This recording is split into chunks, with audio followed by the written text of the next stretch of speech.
Hello students, मैं संजीव मिश्रा अपने YouTube channel पर आप सभी का हार्दिक स्वागत करता हूं। आशा करता हूं आप सब स्वस्थ मस्त और अपनी पढ़ाई में व्यस्त होंगे। आज हम सब पढ़ेंगे पाठ 5 बर्फ की धरती, जिसकी लेखिका हैं कृष्णा सोबती जी।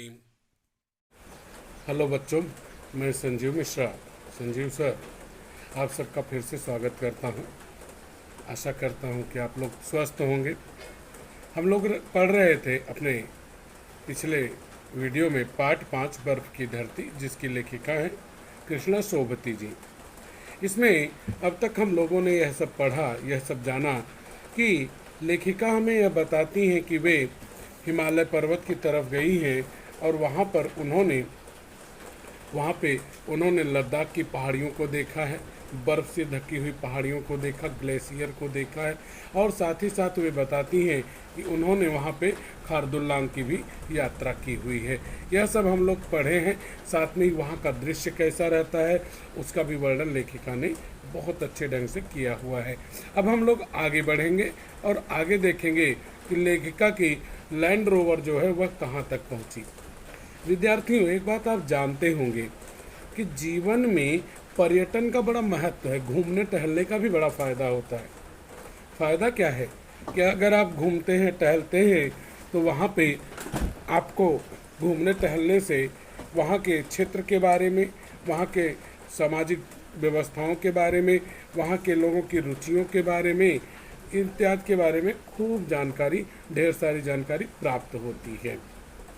लोगों की भाषा क्या है, लोगों का तौर तरीका क्या है, लोगों का व्यवहार कैसा है, इनके बारे में भी आपको पता चलता है। इसलिए हमें पर्यटन करना चाहिए। पर्यटन अभी ये नहीं कि जीवन भर पर्यटन करते रहें। लिखा है पंडित राहुल सांस्कृत्यायन ने, सैर कर दुनिया की गाफिर जिंदगानी फिर कहाँ। सैर कर दुनिया की गाफिर जिंदगानी फिर कहाँ, जिंदगानी भी रही तो नौजवानी फिर कहाँ। आपका स्कूल भी एक दिन आपके को पिकनिक पे लेके जाता है और वहाँ पे आपको जाते समय आते समय बस में या फिर वहाँ पे वाटर पार्क वगैरह में जो आनंद मिलता है, उसकी खुशी आपको पूरा साल भर ऊर्जावान बनाती है। उसी तरह से हम अगर पर्यटन करते हैं तो हम ऊर्जा से भर जाते हैं, तनाव से मुक्त होते हैं। यह इसका पाठ का स्वाभिव्यक्ति का प्रमुख प्रश्न है कि पर्यटन से होने वाले लाभ।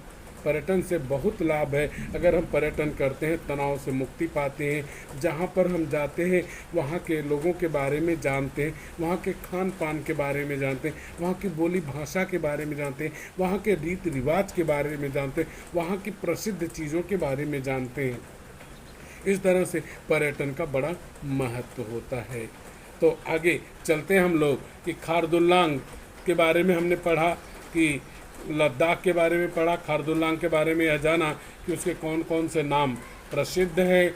लेखिका लैंड रोवर गाड़ी से अपने आगे बढ़ रही हैं और क्या कुछ अनुभव उन्होंने किया है उसको हम लोग देखते हैं। हम लोगों ने अब तक यहाँ तक पढ़ लिया है। ये पैराग्राफ हमारा हो गया है। एकाएक लैंड रोवर रुकी पहाड़ के निर्जन वीराने में एक तंबू के सामने। वीराना मतलब सन्नाटा। तंबू का मतलब मैंने बताया हुआ था पिछले में, कपड़े का बना घर जो होता है। ड्राइवर साहिब ने परमिट दिखा। परमिट मतलब परमिशन लेटर, अनुमति पत्र।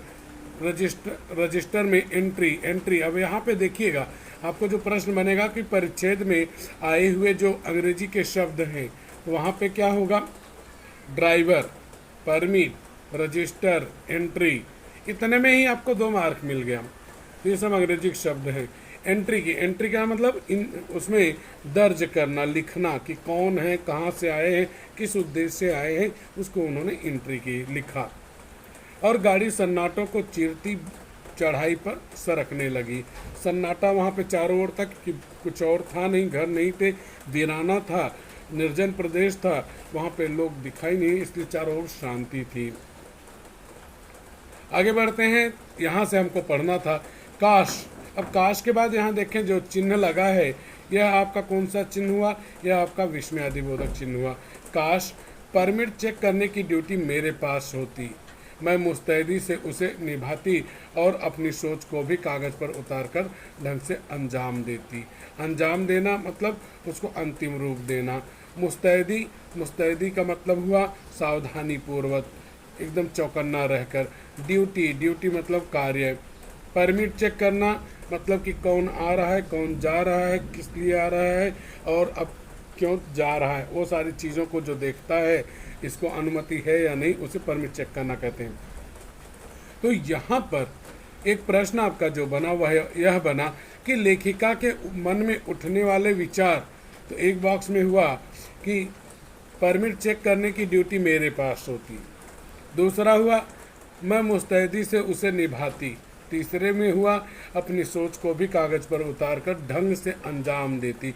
अंजाम देना यह मुहावरा हुआ जिसका अर्थ होता है अंतिम रूप देना। इस एकाकी में, एकाकी मतलब अकेलेपन में, टूरिस्ट साहिब बताते हैं। टूरिस्ट साहब कौन? गाइड होते हैं, जिनको जो पर्यटन के बारे में बताते हैं कि यहाँ पर यह है, यह प्रसिद्ध है, यह कम प्रसिद्ध है। जैसे आप वाटर पार्क में जाते हैं तो वहाँ पे गार्ड खड़े होते हैं, वो बताते हैं आपको कि यहाँ पे जाओ, यहाँ पर मत जाओ, यहाँ पानी ज़्यादा है, यहाँ पानी कम है। तो ऐसे टूरिस्ट प्रदेशों में, क्षेत्रों में टूरिस्ट होते हैं, गाइड उन्हें कहते हैं। वो हमें यह बताते हैं कि यहाँ पे क्या कुछ प्रसिद्ध है, क्यों प्रसिद्ध है, उसके बारे में। टूरिस्ट साहिब बताते हैं कि यह वह जगह है जहाँ हकीकत फिल्म की शूटिंग की गई थी। तो यहाँ पर परिच्छेद में आई हुई फिल्म का नाम हकीकत, हकीकत का अर्थ है सच्चाई। तो यह जो है एक पिक्चर आई थी बहुत पहले, वर्षों पहले, आज से लगभग 60-70 साल पहले, जिसका नाम था हकीकत, जिसमें गाना था कि कर जले हम फिदा जान तन साथियों, अब तुम्हारे हवाले वतन साथियों। वह गाना यहीं पर शूट किया गया था, वहीं पर फिल्माया गया था। मैं हकीकत के फौजी नायक बलराज साहनी को यूनिफॉर्म में देखती हूँ और भीष्म साहनी को याद करती हूँ। तो भीष्म साहनी यह कौन है? बलराज साहनी और भीष्म साहनी दोनों भाई हैं।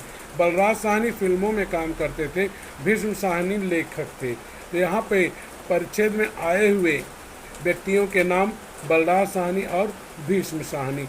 तो इस फिल्म के जो हीरो थे उनका नाम क्या था? बलराज साहनी जी। नायक मतलब हीरो। लगा इस सुनसान में हकीकत का शेर किसी चोटी के पीछे से अभी दहाड़ रहा है। दहाड़ना अर्थात ऊंची आवाज में बोलना। रोवर के पहिए चढ़ाई को माप रहे हैं और साथ साथ दौड़ रही है काली भूरी पर चट्टानें। आंखें वीराना देख देख कर परेशानी से उगने लगी। उगना मतलब झपकी आना, नींद आना। जैसे टीचर आपको पढ़ाता है, आपको बोर लगने लगता है तो आपको झपकी आने लगती है, ऊबन होने लगती है। उगना मतलब नींद आना, झपकी आना, ऊबन होना। उगने लगी, गला सूखने लगा, 2-4 पानी की घूंट लिए, बस इतना ही। पानी है बेशकीमती। बेशकीमती मतलब मूल्यवान। बेशकीमती में प्रत्यय लगा है। बेशकीमत यह शब्द है, उसमें ई प्रत्यय लगा है। वास्तव में शब्द है कीमत, कीमत से कीमती, ई प्रत्यय लगा। बेश मतलब बहुत, बेश उपसर्ग है। लेकिन बेशकीमती, लेखिका ने केवल 2-4 घूंट पानी पिया। कारण लिखिए। तो कारण क्या है कि पानी बेशकीमती है। क्यों? क्योंकि वहाँ चारों ओर बर्फ ही बर्फ है। अगर पानी खत्म हो गया तो बर्फ से पानी बनाना बहुत कठिन हो जाएगा। इसलिए लेखिका ने केवल 2-4 घूंट ही पानी पिया। एक लंबी चढ़ाई के बाद टिन की छत वाला लंबा शेड, जरूर कोई सरकारी गोदाम होगा। टिन की छत वाला, टिन आप जानते हैं कि जो पतरा होता है लोहे वाला, उसे टिन कहते हैं। तो उसी से चारों तरफ दीवार बनाकर उसी का छत बनाया गया रहे, ऐसे घर को टिन की छत वाला लंबा शेड कहते हैं। लंबा शेड, खूब लंबी गोदाम जहाँ होती हैं उसे लंबा शेड कहा जाता है। गोदाम जहाँ सामान रखे जाते हैं। चढ़ाई में कई मोड़, पथरीले नंगे पहाड़ों की श्रृंखलाएं, लेह की पीठ का पठार है खारदुल्लांग। खारदुल्लांग लेह की पीठ का पठार। लेह आप जानते हैं, लेह स्थान का नाम है, पहाड़ी पूरा एरिया है।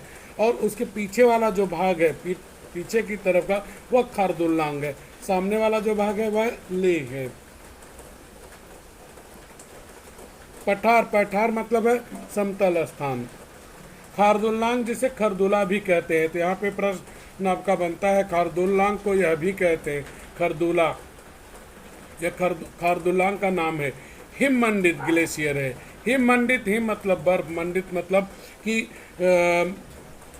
जिसे कहते हैं आप ढका हुआ, हिम से बर्फ से ढका हुआ, ग्लेशियर अर्थात वह हुआ आपका, ग्लेशियर का अर्थ है बर्फ का पहाड़। बर्फ से पूरी तरह बर्फ से ढका हुआ बर्फ का समूह, बर्फ का पहाड़ है खरदुलांग।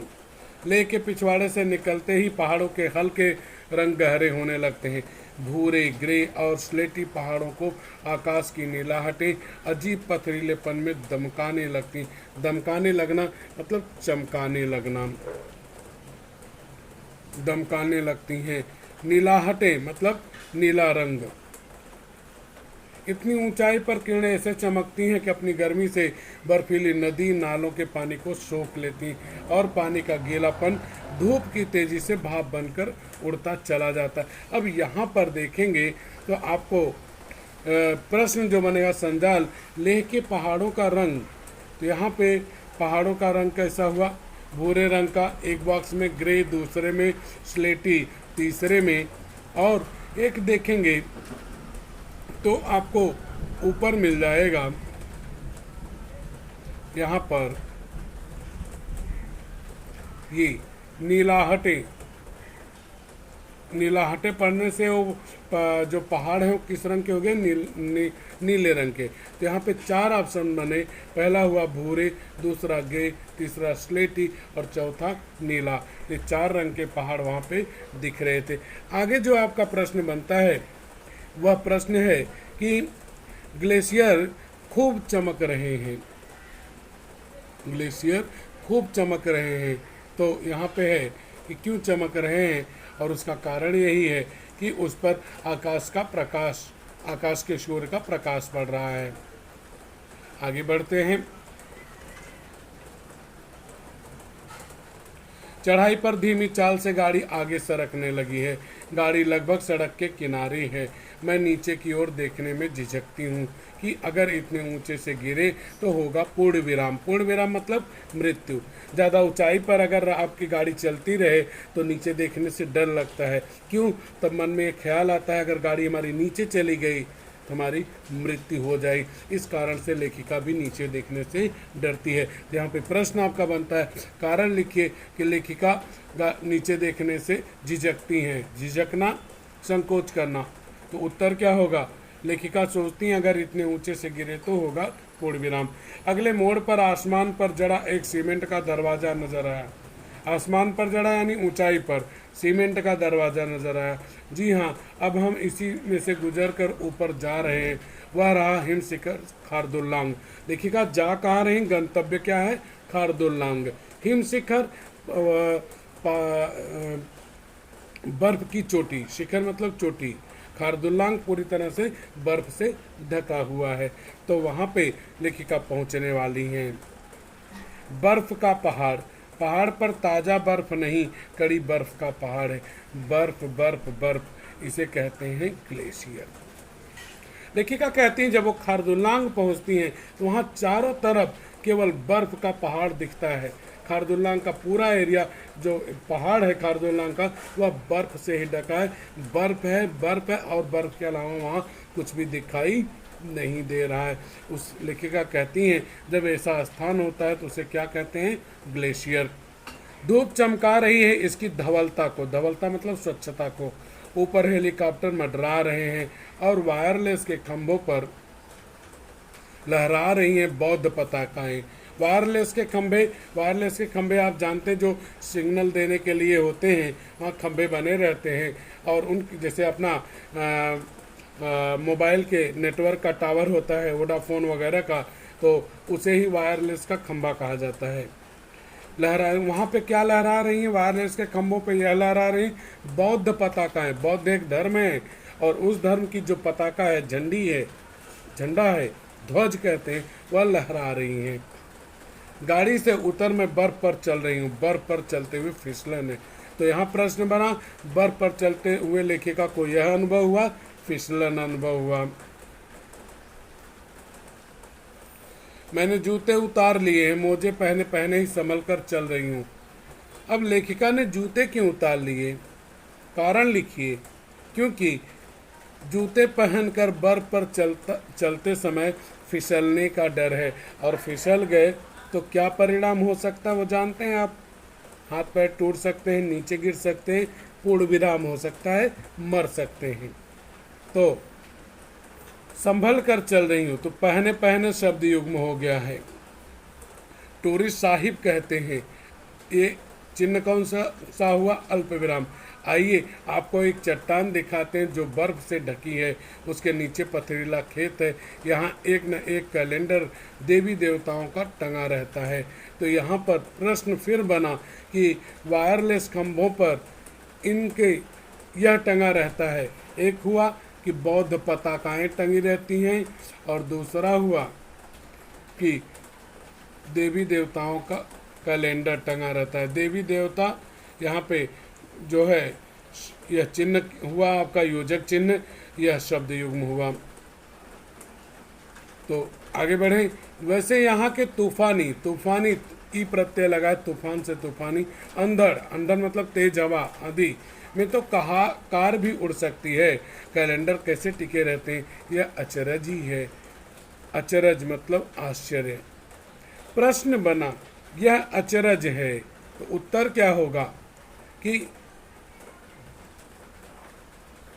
खरदुल्लांग के पहाड़ पर देवी देवताओं का कैलेंडर टंगा रहता है, वहाँ पर तूफानी अंधड़ आती है जिसमें कार भी उड़ जाती है, फिर कैलेंडर कैसे टिके, यह अचरज है, यह आश्चर्य है।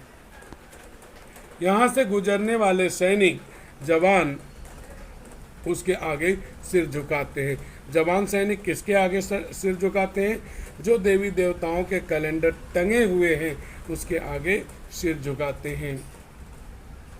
मुझे पहने पहने, पहने पहने शब्द युग्म हो गया। वहां पहुंची तो चट्टान बर्फ सी सर्द, बर्फ सी मतलब बर्फ के जैसे, सर्द मतलब ठंडी। तो बर्फ ऐसी थी, चट्टान ऐसी थी, बर्फ के समान ठंडी थी। चट्टान मतलब पत्थरों का होता है, लेकिन वो ठंडी कैसी थी, बर्फ के समान। चट्टान की खोल में 2 कैलेंडर माँ दुर्गा और लक्ष्मी के बर्फ में ही खोसे हुए थे। तो खोल मतलब जहाँ पे खोह था, मतलब गैप था थोड़ा सा चट्टान में, वहाँ पे 2 देवियों के कैलेंडर थे, पहला माँ दुर्गा, दूसरा माँ लक्ष्मी। यह भी आपका प्रश्न बनेगा कि इन देवी देवताओं के कैलेंडर वहाँ पे खोसे हुए थे। खोसना मतलब अंदर डाला गया, पहला माँ दुर्गा, दूसरा माँ लक्ष्मी।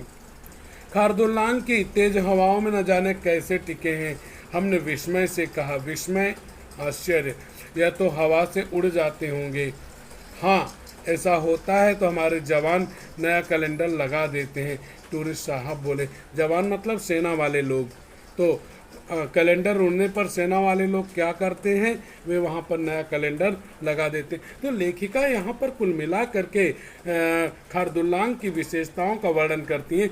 वे कहती हैं कि वहाँ पे 4 प्रकार की चट्टानें हैं, भूरे रंग की है, ग्रे रंग की है, स्लेटी रंग की है और नीले रंग की है। साथ ही साथ बर्फ का पूरा पहाड़ है, चट्टानें बहुत ठंडी हैं, वहाँ पर बौद्ध पताकाएं लहराती रहती हैं जो खंभे हैं। साथ में चट्टानों में जहाँ पे गैप है, खोह है, वहाँ पे देवी देवताओं के कैलेंडर टंगे हुए हैं। माँ लक्ष्मी और माँ दुर्गा के कैलेंडर वहाँ पर मिलते हैं। और वह कैलेंडर लगाता कौन है, देश के रक्षक, देश के जवान लगाते हैं। इस तरह से लेखिका वहाँ के बारे में बताती हैं।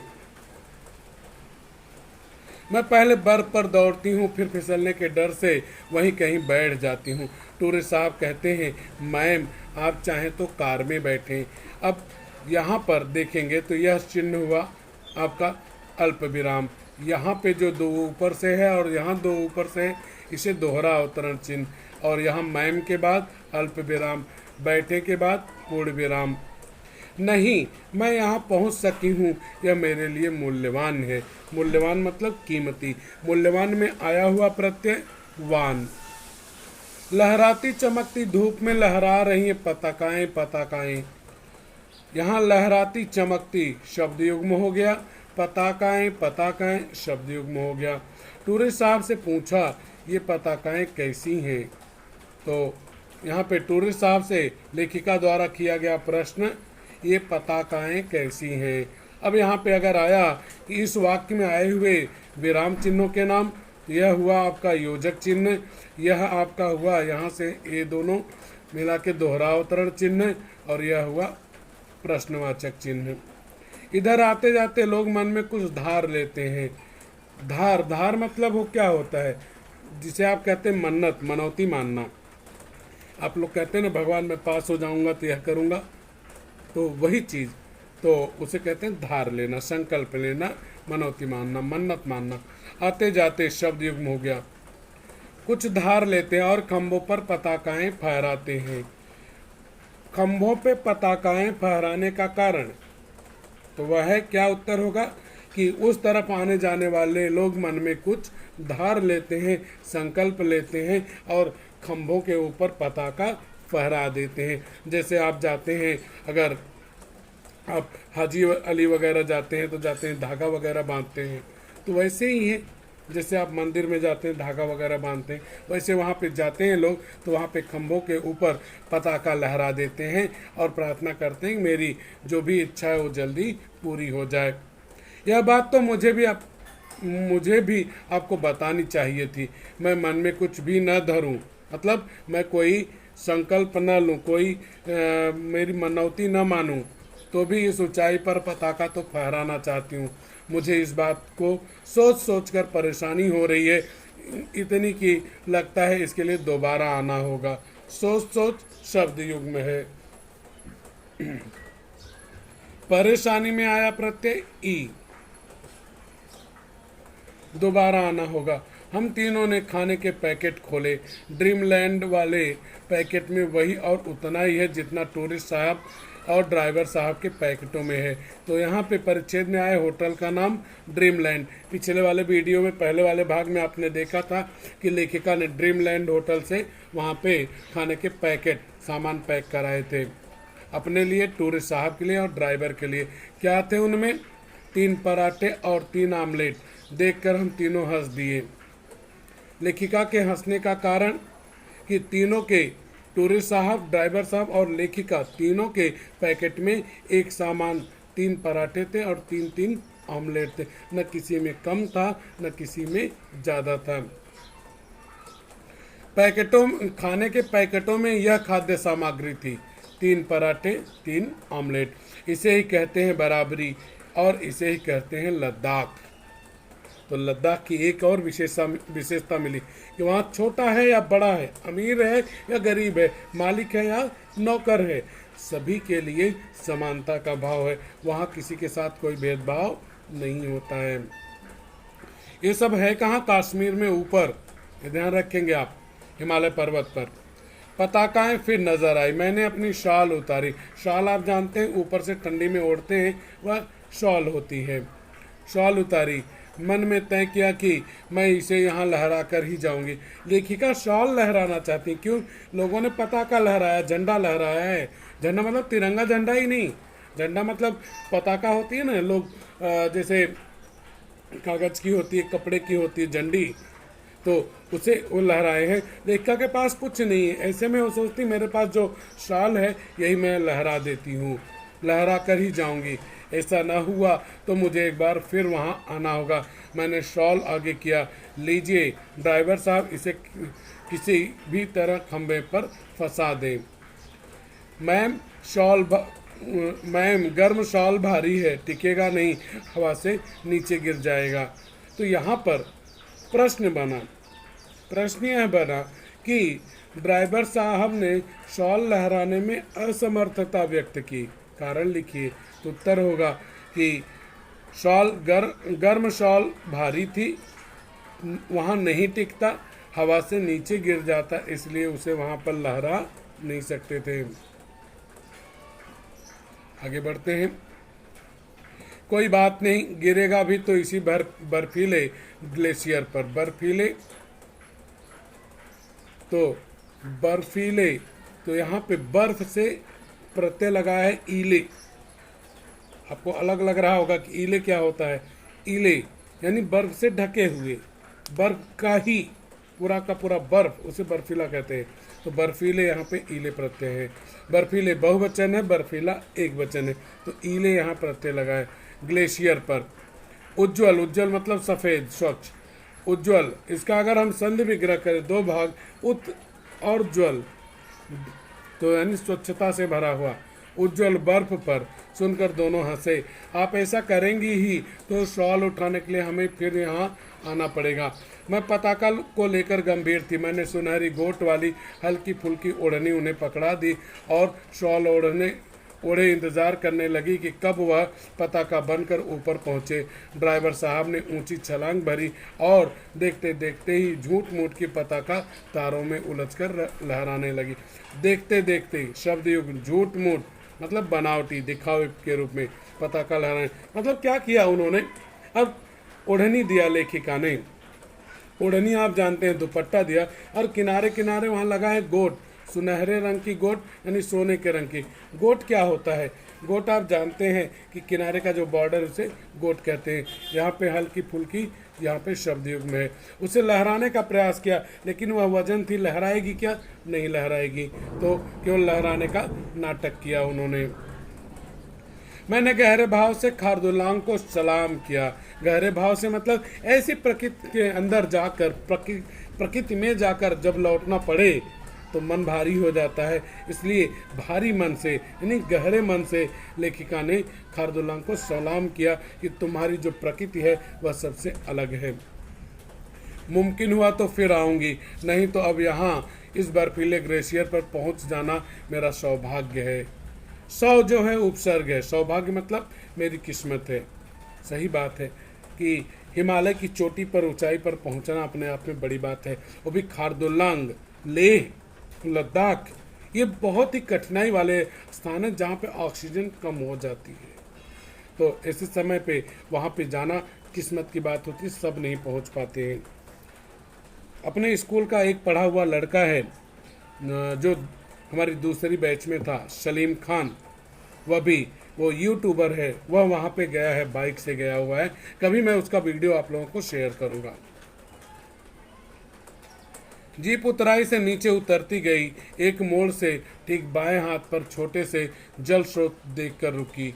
जल स्रोत मतलब जल का झरना, जल का केंद्र मतलब झरना, जहाँ पे जल पानी इकट्ठा हो। उसके किनारे जमी चट्टान पर जा बैठी।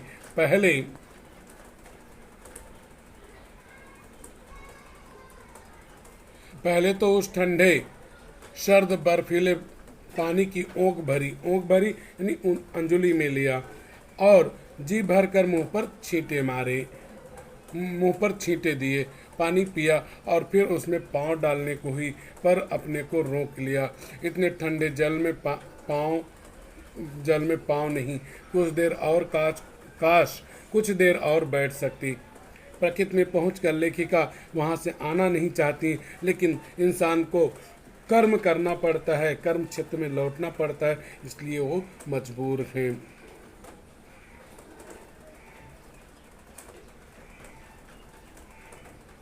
एक और ख्याल कौंधा, ख्याल मतलब विचार, कौंधा यानी पैदा हुआ, दिमाग में आया।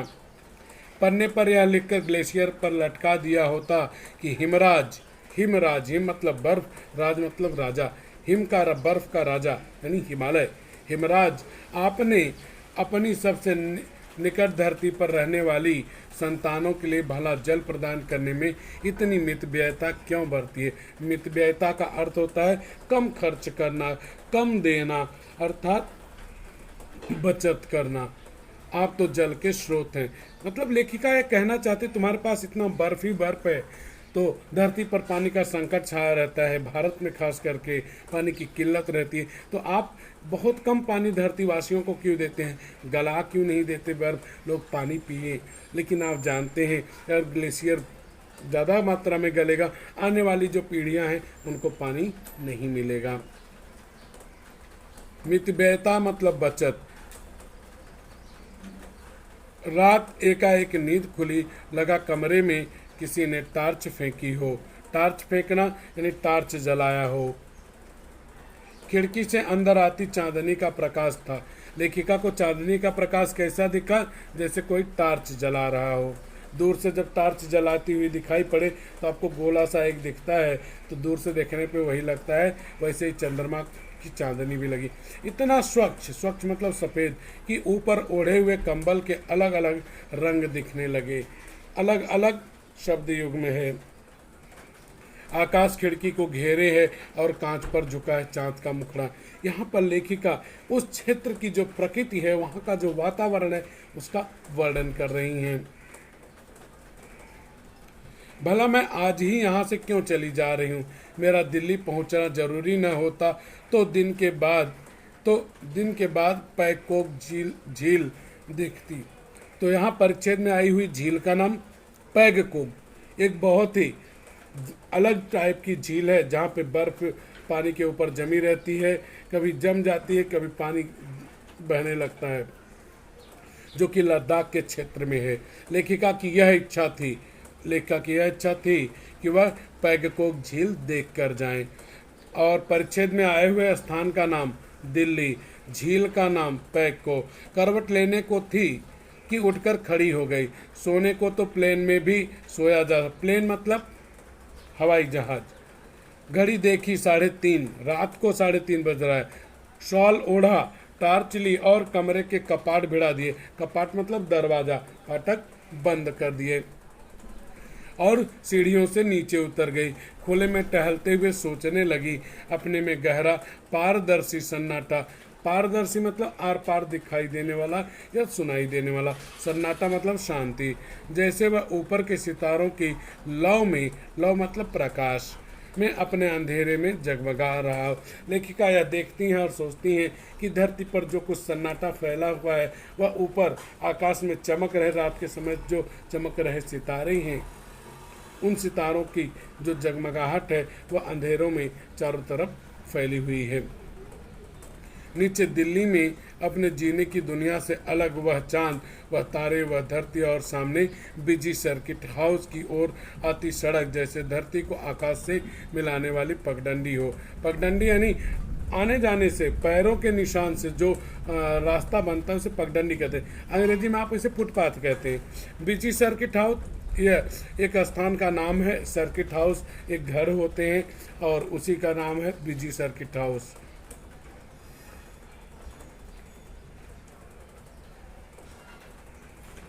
उस पर भी क्यों न चल लिया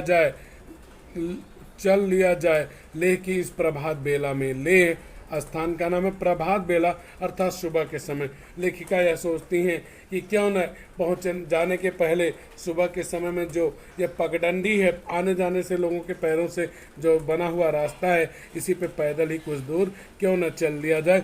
सुबह के समय यहाँ पे चलने का लाभ अलग ही होगा। फाटक खोलने के लिए हाथ बढ़ाया, घड़ी देखी, कुछ देर रुकना ठीक होगा। मैं अब सड़क पर चल रही हूँ। लेह को घेरे हुए पथरीला, तो यहाँ पे ईली, पत्थर प्लस ईली, तो ईली जो है वो प्रत्यय है। पथरीली यानी पत्थर से बनी हुई। श्रृंखला मतलब कड़ियाँ मतलब एक दूसरे से जुड़ी हुई। श्रृंखला को देख रही हूँ। खामोशी में अपने पैरों की आहट सुन रही हूँ। आहट मतलब आवाज़। अंतर मतलब हृदय में। ऐसा भास रहा मतलब अनुभव हो रहा है कि इस अमृत बेला मतलब सुबह के समय में जो घट रहा है मतलब हो रहा है, वह पहली बार है और शायद अंतिम भी। लेखिका वहाँ से जब चलती हैं तो विचार मग्न होती हैं कि आज जो कुछ उन्होंने अनुभव किया है, आने वाले समय में यह फिर अनुभव नहीं कर पाएंगी। यह अंतिम अनुभव हुआ, जीवन में पहली बार इसका अनुभव लिया और शायद यह अंतिम अनुभव भी हो रहा है। याद हो आई बौद्ध प्रवचनों की 2 पंक्तियाँ। प्रवचन आप जानते हैं, भाषण जो ऋषि मुनि देते हैं, तो उसको हम भाषणों को प्रवचन कहते हैं। प्रवचनों की 2 पंक्तियाँ, जो भी देखो ऐसे देखो जैसे जीवन में पहली बार देख रहे हो, फिर ऐसे देखो जैसे जीवन में अंतिम बार देख रहे हो। तो यहाँ पे बौद्ध प्रवचनों की पंक्तियाँ 2 बॉक्स बना दिया गया। पहले में जो भी देखो ऐसे देखो जैसे जीवन पहली बार देख रहे हो। दूसरे बॉक्स में फिर ऐसे देखो जैसे जीवन में अंतिम बार देख रहे हो। अब यहाँ पर बौद्ध प्रवचनों की ये 2 पंक्तियाँ जो हैं, इनकी खूबी क्या है? इनकी विशेषता यह है कि इसका अर्थ है कि अगर किसी चीज़ को आप ऐसे देखते हैं कि आप पहली बार देख रहे हैं तो उसके प्रति जानने की इच्छा पैदा होगी। क्या है, कैसा है, क्यों है, क्या लाभ है, क्या नुकसान है। और फिर ऐसे देखो कि यह अंतिम बार हुआ, यानी अब आपको देखने को नहीं मिलेगा, इसलिए जी भर कर देख लो। क्योंकि आप जानते हैं जीवन का कोई कुछ पता नहीं है, कब क्या होगा कोई जानता नहीं। कोई जानता था कि हर व्यक्ति घर में कैद होगा, 6-6 महीने से कोरोना लोगों को घर में बैठा के रखेगा।